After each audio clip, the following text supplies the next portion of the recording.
In the pre-dawn hours of January 24, 2021, a quiet Indianapolis home erupted in chaos and bloodshed. A 15-year-old boy stumbled out of the house on North Adams Street, bleeding from gunshot wounds, and desperately banged on a neighbor's door for help. Inside that home lay the bodies of 5 of his family members. Moments earlier, his dying 42-year-old father had uttered the words, "I'm sorry, Raymond, I love you," a final plea of love to the son who was about to kill him.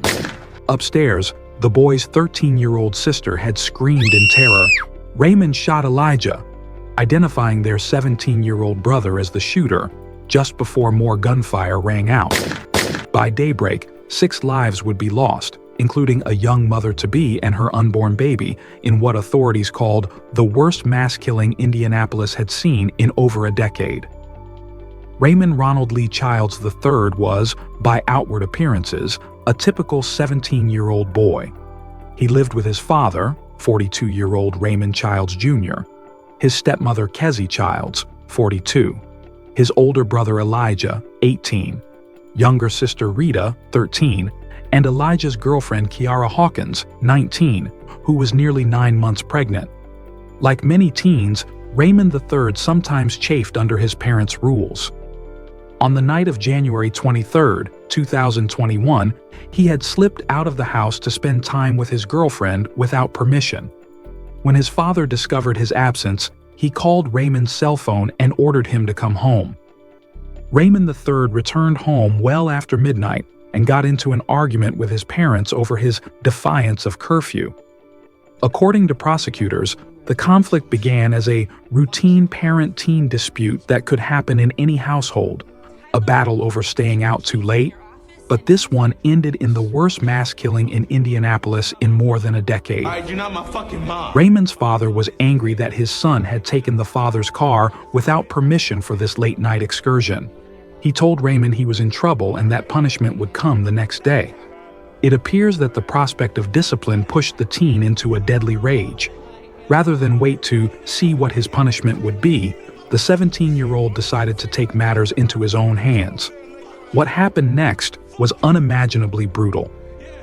In the dark early hours of January 24th, as most of the family slept, Raymond Childs III armed himself with a high-powered Draco 7.62 semi-automatic firearm, essentially a pistol-sized AK-47, and a 9mm handgun.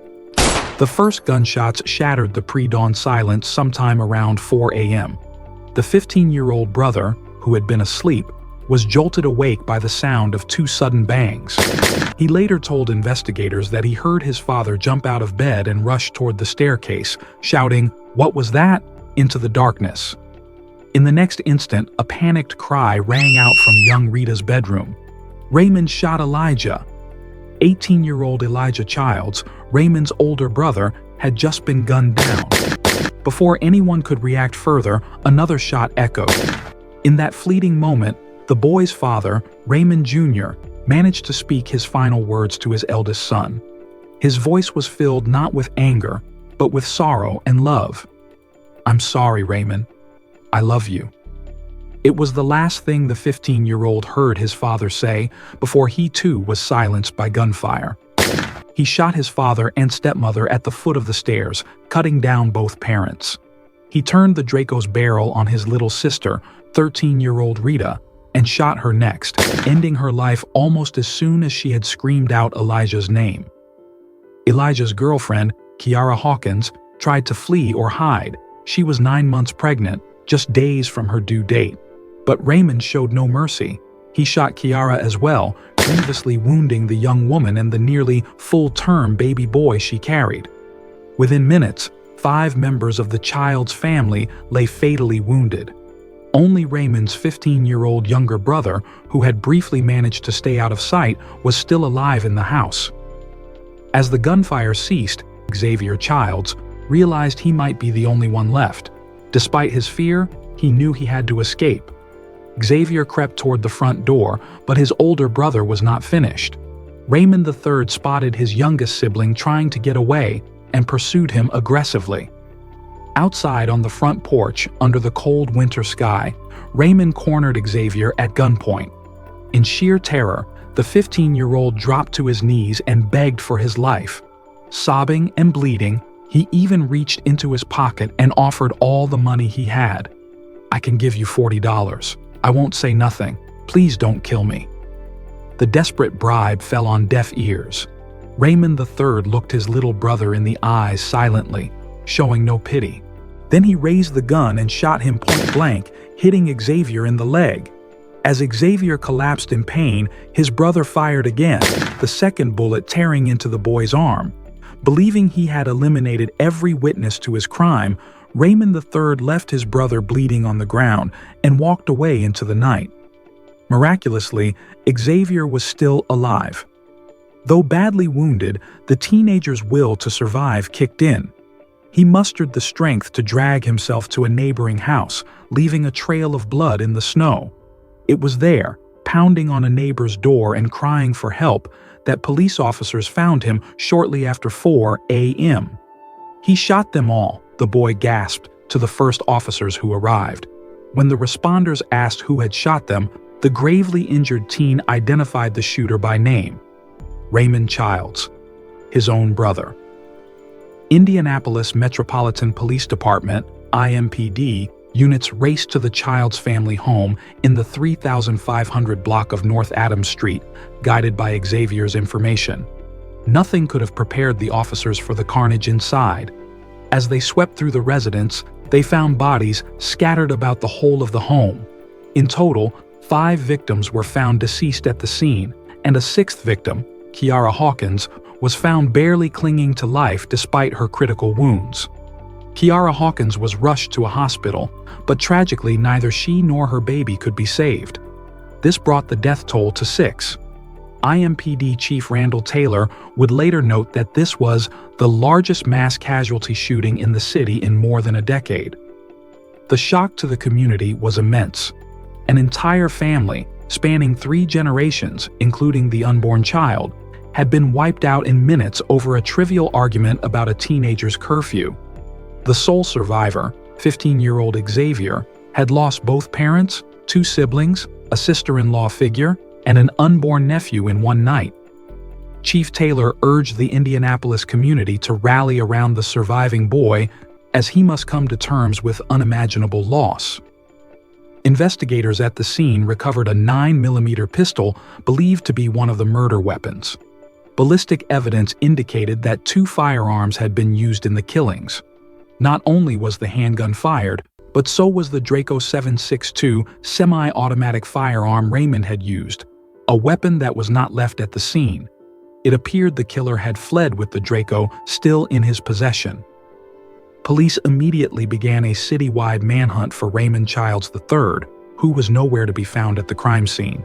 By the time police identified Raymond Childs III as the suspect, the teen was already attempting to cover his tracks and create an alibi. Investigators received a tip about Raymond's whereabouts when community cooperation led investigators to Childs' vehicle, parked at his girlfriend's house. In fact, after the shooting, Raymond had driven off and gone straight back to the home of his 17-year-old girlfriend. This was the same girlfriend with whom he'd tried to spend the night against his parents' wishes. According to the girlfriend's later statements to police, Raymond showed up at her house around 2:30 to 3 a.m., shortly after the murders, carrying 2 bags of clothes and shoes. He told her that his father had kicked him out of the house following their argument. The girlfriend let him in, apparently unaware of the bloodbath that had just occurred. Roughly 30 minutes later, around 4 a.m., news alerts popped up on the girlfriend's phone about a shooting on North Adams Street, the Childs family's street. Alarmed, she showed Raymond the alerts, but he feigned surprise and ignorance. He insisted he knew nothing about any shooting at his family home.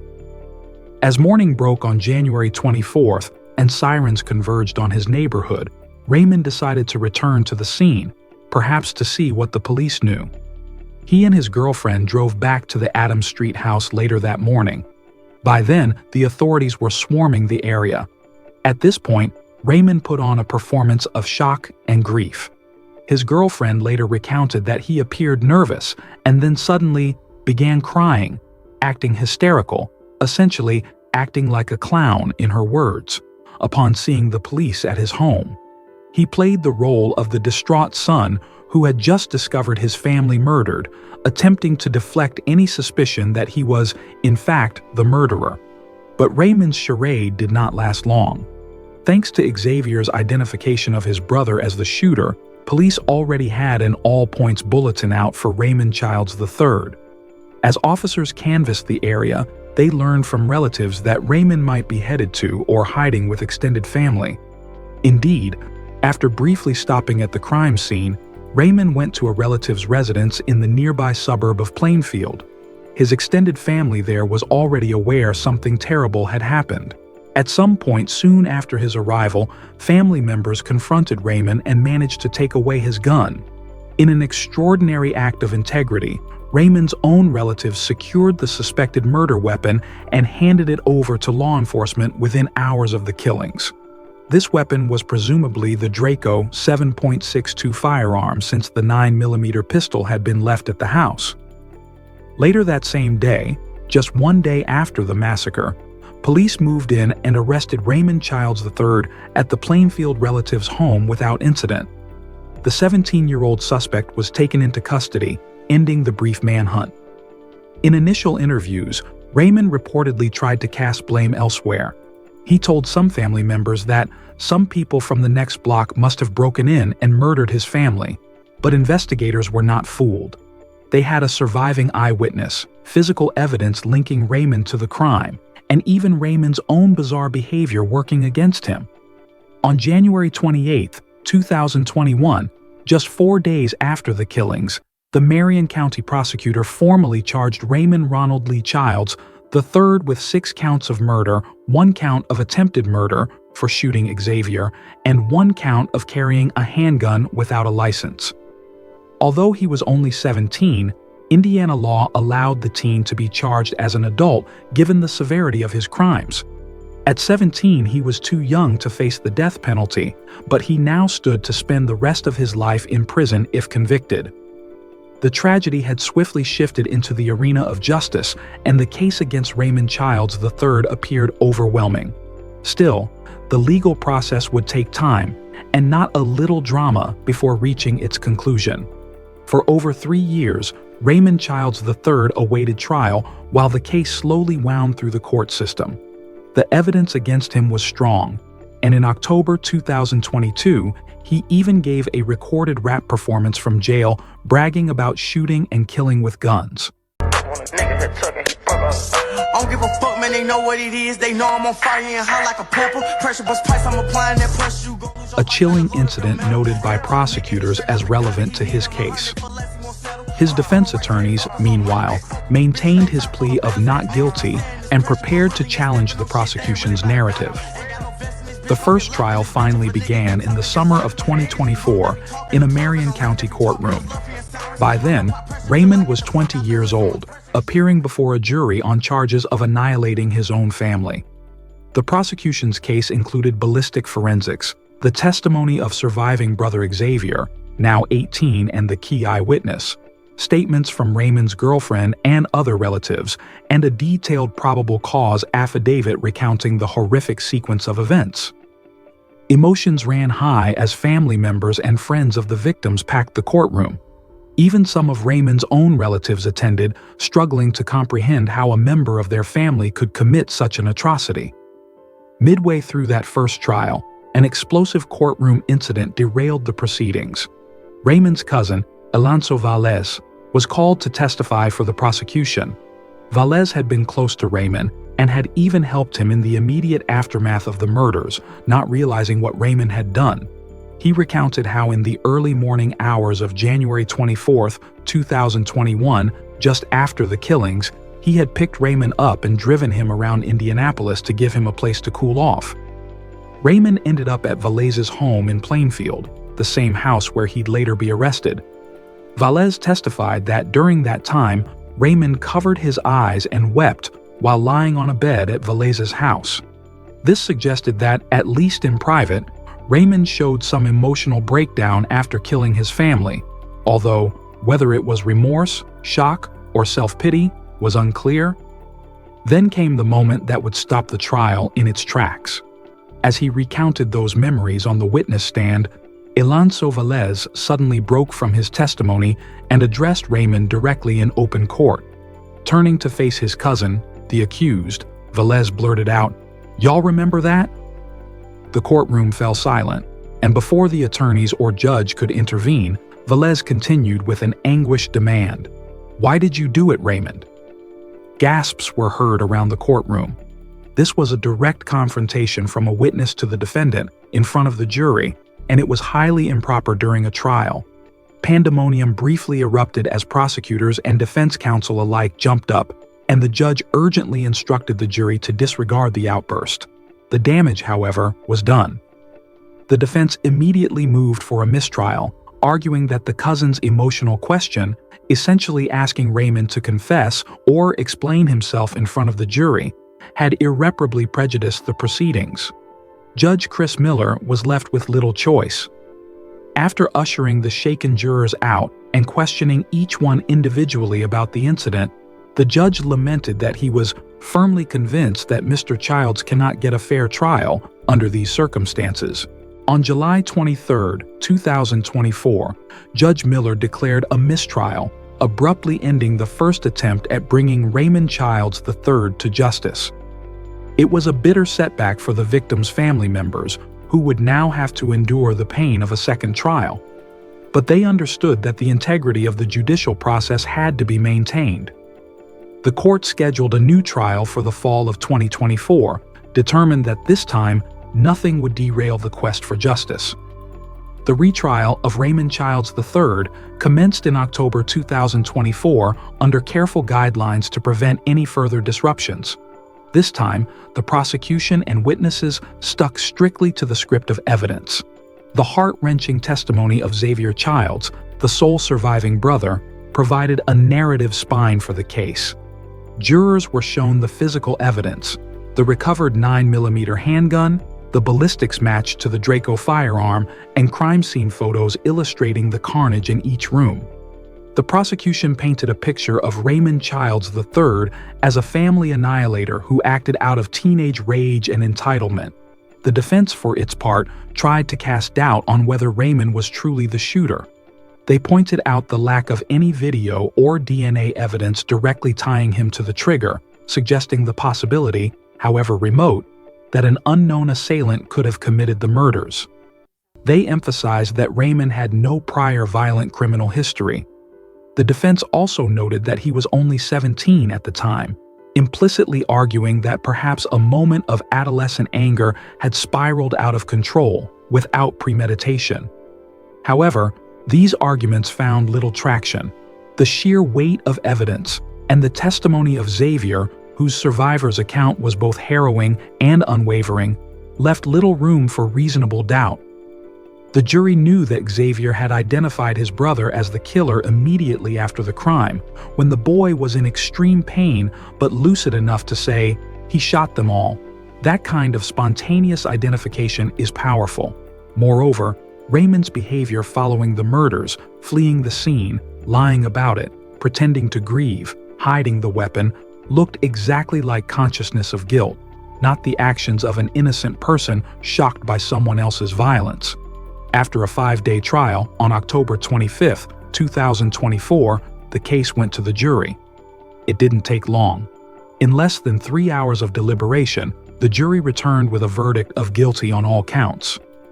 Raymond Childs III, now 21 years old, was convicted of 6 counts of murder, 1 count of attempted murder, and 1 count of carrying a handgun without a license. Family members in the courtroom quietly embraced and let out sighs of relief as the verdict was read. Justice had at last caught up with Raymond for his horrific crimes.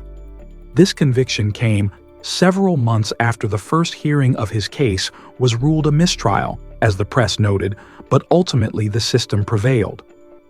With the guilty verdict delivered, only the sentencing remained. Raymond Childs III faced the prospect of spending the rest of his life behind bars. Under Indiana law, each murder count can carry decades in prison, and the judge had the option to stack the sentences consecutively. Because Raymond was a juvenile at the time of the offense, A death sentence was off the table, and even life without parole was legally complicated. Instead, prosecutors pushed for an extremely long term of years that would ensure the now 21-year-old would never walk free again. On March 10, 2025, the families of the victims packed the courtroom once more, this time for the sentencing hearing. Raymond Childs III sat before the bench awaiting his fate. When given a chance to speak, Raymond, who had now just been as I sit here incarcerated 4 for years over ago, I'm 40 innocent. years, still showed no remorse for his actions. Instead of an apology, he chose to proclaim his innocence once again. Looking out at the people gathered, a number of them his own surviving relatives, it was a defiant declaration that rang hollow against the evidence and the verdict. Those in attendance, including prosecutors and police, noted that Raymond displayed zero contrition. He still refused to accept any responsibility for annihilating his family. The judge did not mince words when delivering the sentence. Citing the cold-blooded and brutal nature of the murders, the judge emphasized how Raymond had not even spared a child or an unborn baby in his rampage. In total, Raymond Childs III was sentenced to 360 years in prison. This was calculated as 55 years for each of the 6 murders, plus 30 years for the attempted murder of Xavier, with the terms to be served one after the other. Effectively, it was a life sentence many times over, far beyond Raymond's natural lifespan. The rest of his life will now likely be spent behind bars. In his remarks on the sentencing, prosecutor Ryan Mears underscored the magnitude of Raymond's crimes. The defendant brutally murdered 6 people: his father, stepmother, older brother, younger sister, his older brother's girlfriend, and her unborn child, Mears stated, listing the loved ones whose lives were taken. There is no penalty that could ever reflect the harm and unimaginable loss caused by the defendant's actions, he added, acknowledging that no amount of prison time could truly make up for what was lost. Indeed, the judge's severe sentence was largely symbolic, a message that such an atrocity warranted the harshest punishment possible under the law, even if it could never restore the lives that were taken. As Raymond Childs III was led away in handcuffs to begin serving his 360-year sentence, those left behind were left to grapple with complicated emotions. On one hand, there was relief. The justice system had worked, and the man responsible for the slaughter of the Childs family would never be free to hurt anyone again. On the other hand, there was no joy in this outcome, only sadness and exhaustion. A young man who should have been part of the family's future was now forever condemned for destroying it. Outside the courthouse, a relative of the Childs family spoke softly to reporters, reflecting on the tragedy. "We not only lost 6 beautiful souls that day, we lost Raymond too," the family member said, lamenting how a moment of fury from a teenager had blossomed into a lifetime of grief for everyone involved. The mass murder of the Childs family sent shockwaves through Indianapolis and beyond. In the immediate aftermath, a community vigil was held for the victims. Neighbors and friends left flowers, candles, and stuffed animals on the front lawn of the Adams Street home in memory of 13-year-old Rita and the unborn baby who never got to take a first breath. IMPD Chief Randall Taylor and other officials urged the community to support Xavier, the boy who lost his entire family, as he recovered from his injuries and trauma. Miraculously, Xavier did survive his gunshot wounds after multiple surgeries. He was placed in the care of relatives and, in the years that followed, has tried to rebuild some semblance of a life. Now a young adult, Xavier carries not just physical scars, but deep emotional ones. By bravely testifying in court, he ensured that his family's voices were heard and that the brother who betrayed them was held accountable. Many people have struggled to comprehend how a mundane dispute about a sleepover with a girlfriend could explode into such extreme violence. Psychologists note that cases of family annihilators, especially involving a teenager killing parents and siblings, are exceptionally rare. Prosecutor Mears pointed out that nothing about what happened was fathomable, not in 2021 when it happened, and not even years later. This was not a case with a long history of documented abuse or madness leading up to the killings.